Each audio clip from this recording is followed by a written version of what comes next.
In the depths of our souls, each of us carries a kite with a broken string. When will it ever soar again? In 2003, a realistic novel was released, selling 40 million copies worldwide. It became renowned across the globe, capturing the hearts of countless readers in over 60 countries. That work is The Kite Runner, a novel that profoundly depicts human nature, set primarily in Afghanistan and America. The author, Khaled Hosseini, narrates the journey of the protagonist, Amir, from escape to confrontation, ultimately leading to self-redemption. It embraces the truth that in life, each of us has weaknesses and makes mistakes. In every person, noble and petty, kind and cruel, good and selfish behaviors can coexist. Sometimes, these will intertwine, blurring the lines, making us cross from right to wrong and vice versa. Perhaps it's just a single thought that separates them. Where does such a thought originate? This novel truly moved me because it emphasizes one truth. In any historical context or environment, whether consciously or unconsciously, people ultimately strive to pursue truth and goodness. If in the past you have done something that haunts you and you can't forgive yourself, you will truly resonate with the character of Amir, weak, selfish, cowardly, committing mistakes, betraying his best friend. Only to realize later, just like this character, that many years have passed. People say old stories can be buried, but I finally realized this is wrong because the past, it will always claw its way back. We always like to find countless excuses to justify our cowardice, always deceive ourselves with beautiful lies, always hide the fears within our souls, always run from the sins we've committed. But the reality is, we are forced to confront those evils to save our own souls, to cleanse the dark corners of our hearts. Only by facing them can we find liberation. When sin leads you to a good deed, that is true redemption. Furthermore, alongside the journey of self-salvation, this book is valuable because it helps you integrate your present self with your future and past selves. It reveals one of the most terrifying weaknesses of human nature, the seed that cultivates envy, selfishness, and cowardice within us. From there, you will understand your own nature more deeply and live authentically.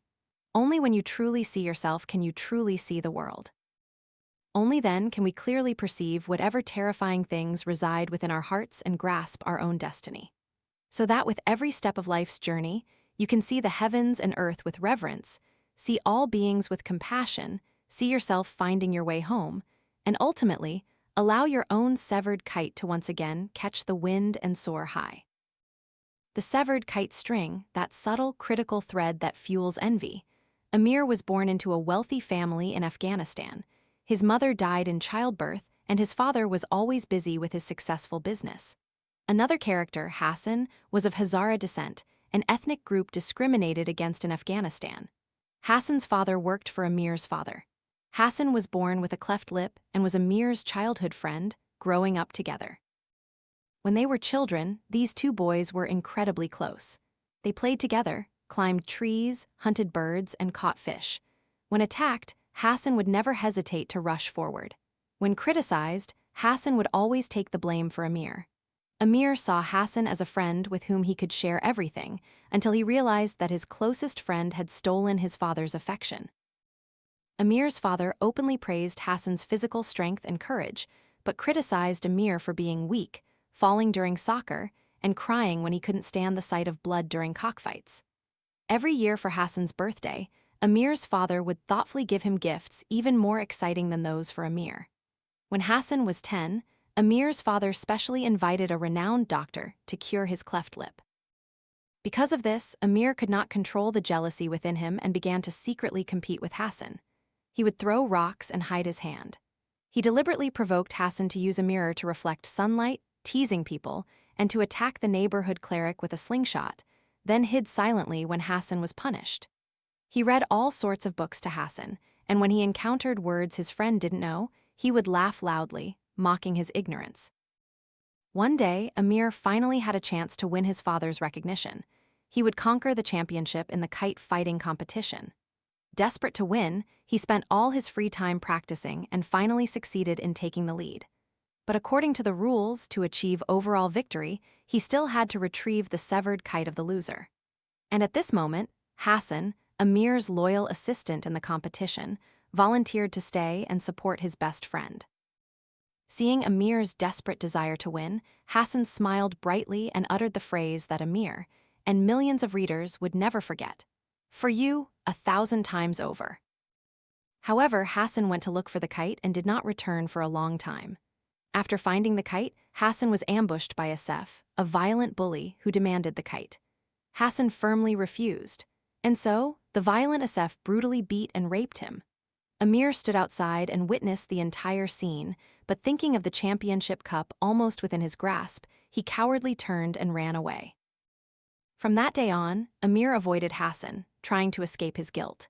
He even demanded his father dismiss Hassan and his father, but his father resolutely refused. In despair, Amir resorted to a trick. He planted his watch in Hassan's room and accused his friend of stealing it. But instead of clearing his name, Hassan silently confessed to Amir's father, a man who always believed no act was more despicable than theft. Yet Hassan and his father still decided to leave, for Hassan had told his father everything that happened to him. In this way, Amir, controlled by envy, cruelly forced his most loyal friend to leave. The tragic end of a friendship murdered by envy reminds me of a saying, anyone can become evil if only they experience envy. Once jealousy invades the heart, it quickly severs reason and corrupts the gentleness within you, until evil dominates the mind, giving rise to countless dark thoughts, leading you down a path of no return. What makes people feel envious? Perhaps it's because all of us have always longed for recognition. I want father to belong only to me. Amir desperately craved his father's attention, even hoping his own body would be flawed, just to earn his father's love.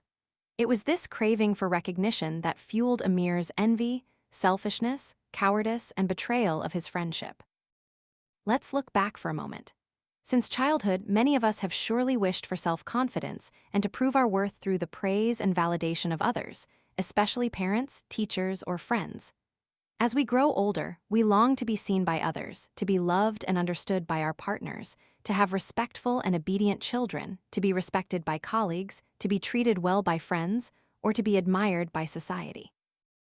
But if you care too much and prioritize seeking your existence in the eyes of others, you will undoubtedly develop serious internal conflicts and may lead to actions that weigh heavily on your conscience. Even Hassan, in reality, craved Amir's attention. Hassan never refused any request from his friend, even if he didn't receive deserved reciprocation, even if he was deceived or betrayed. We are moved by Hassan's noble friendship and his sublime sincerity. However, there also needs to be a balance between friends. If one person constantly craves the other's attention, they will gradually become accustomed to humbling themselves, and the relationship will lose its balance. You can love someone unconditionally, but first, you need to know how to love yourself. Whether it's love or friendship, whether it's sincerity, it needs balance. Perhaps the early years of our lives belong to others, living in the approval and recognition of those around us. But please, reclaim the rest of your life, not letting envy sever the kite soaring in the sky of your heart, so that no external desire for recognition pushes you into internal conflicts and causes lifelong regret. To make the severed kite soar again, integrating the present self with the future and past selves. War broke out, and Amir, with his father, fled to America, starting a new life there. Both lost the privileges they once held, daily facing arduous labor, poverty, and discrimination. In this process, Amir gradually matured. He was no longer timid. He began to actively communicate with his father and design his future according to his own desires. As someone once said, after 20, you must decisively give up 4 things: a fragile heart, a lover full of negative energy, incompatible friends, and meaningless pastimes. After graduating from college, Amir dared to pursue his dream of writing and insisted on studying English at university, despite his father's objections. Then, Amir found and married the love of his life, Soria. 15 years passed in this way. Amir became a famous writer in the United States, and he and his wife lived very harmoniously. Amir finally saw himself shine. In reality, the greatest practice in everyone's life is learning to love oneself.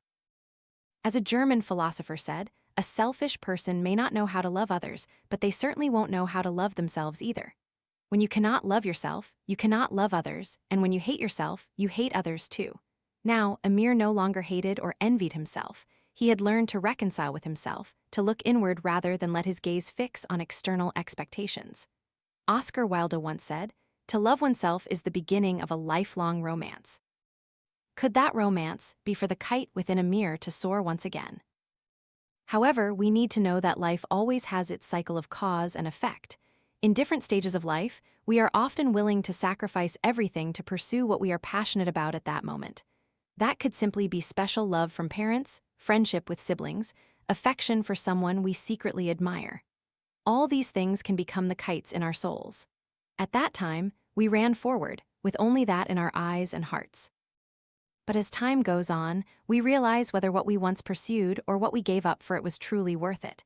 To get what we wanted, we once chose to betray, lie, or conceal. What we gained for a short time, once achieved, what then? At that moment, happiness and joy seemed drowned in guilt, shame, and fear. Amir's past mistake remained his greatest crisis.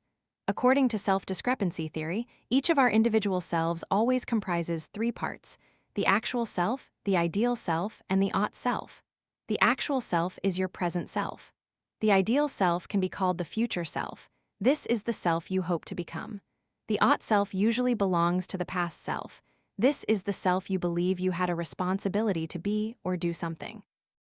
If a person's actual self deviates from the standards of their ideal self, if they cannot do what they truly desire, they will be disappointed, sad, unfulfilled, and resentful of themselves.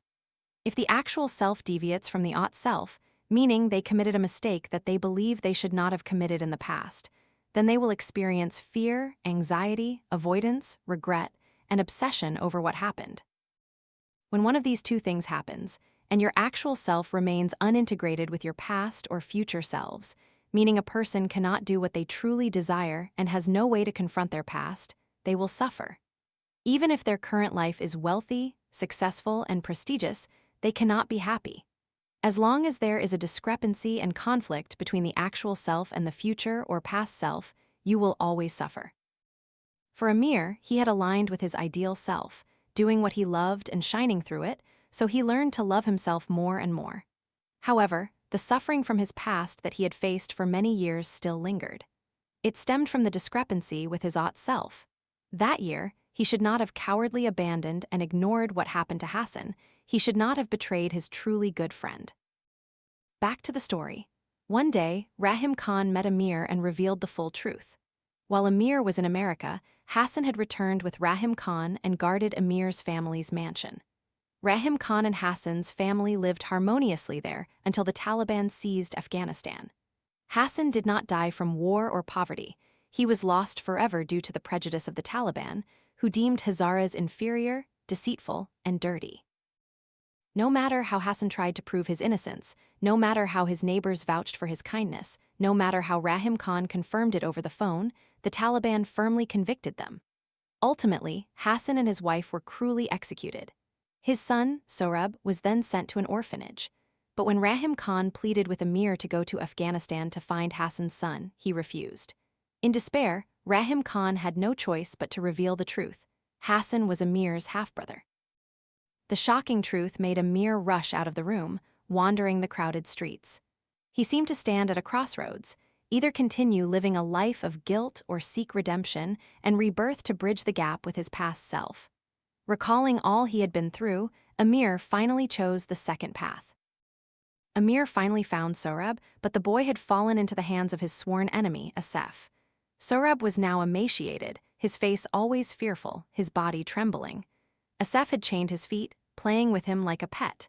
To save Sohrab, Amir was beaten beyond recognition. Along with the intense pain, years of guilt in Amir's heart flowed out with his blood, and he smiled. It was as if the past, which had been a half-lifetime nightmare, now found salvation in this very decision, rescuing the rest of his life. In the work Sand and Foam, it is written, "He who can put his finger on the boundary between good and evil can touch the holy anguish of God." Sometimes a random evil thought can leave half a lifetime of regret, and sometimes a good intention can bring warmth to the rest of your life. Good and evil are often separated by a mere curtain, and the choice lies within a single thought. At the end of this story, Amir returned to America with Sohrab and began a new life. Watching the kites float in the sky, the traumatic shadows within Sorab finally dissipated. He revealed a long-lost smile, and Amir, filled with joy, told Sorab, "For you 1,000 times over." Then he turned and chased after the kite. The evil that began with a kite was finally redeemed by that very kite, the cycle of cause and effect, of good and evil in human nature. As the book states, when sin leads to a good deed, that is true redemption. In Vajrayana Buddhism, there is a saying, "Only by not clinging to preconceived notions can one achieve a pure mind." The more attachments, delusions, and desires one holds in their heart, the harder it is to find true self and freedom. Just like Amir in this book, the search for true self and freedom is also a process of seeing and accepting himself. Only those who accept themselves can truly see and accept others. And ultimately, all of us will realize that perhaps in the heart of each person, there is a kite. No matter its meaning, let us bravely chase after it. I believe the most beautiful thing about this kite is your own self. Even if we don't know where the kite in our soul truly is, life's moments, once past, cannot be relived. Sometimes we regret our wrongdoings and seek atonement, and sometimes these regrets seem too late. However, each time we send a kite soaring high into the sky, we should ask ourselves if we have truly cherished everything we have. Please remember, no matter what, the journey to a more beautiful life always begins in the present, with good deeds and by learning to love yourself. May all of us illuminate the hidden corners of ourselves, once again bravely giving wings to our kite to soar high, living with a present self that is no longer in conflict with our ideal self and our ought self.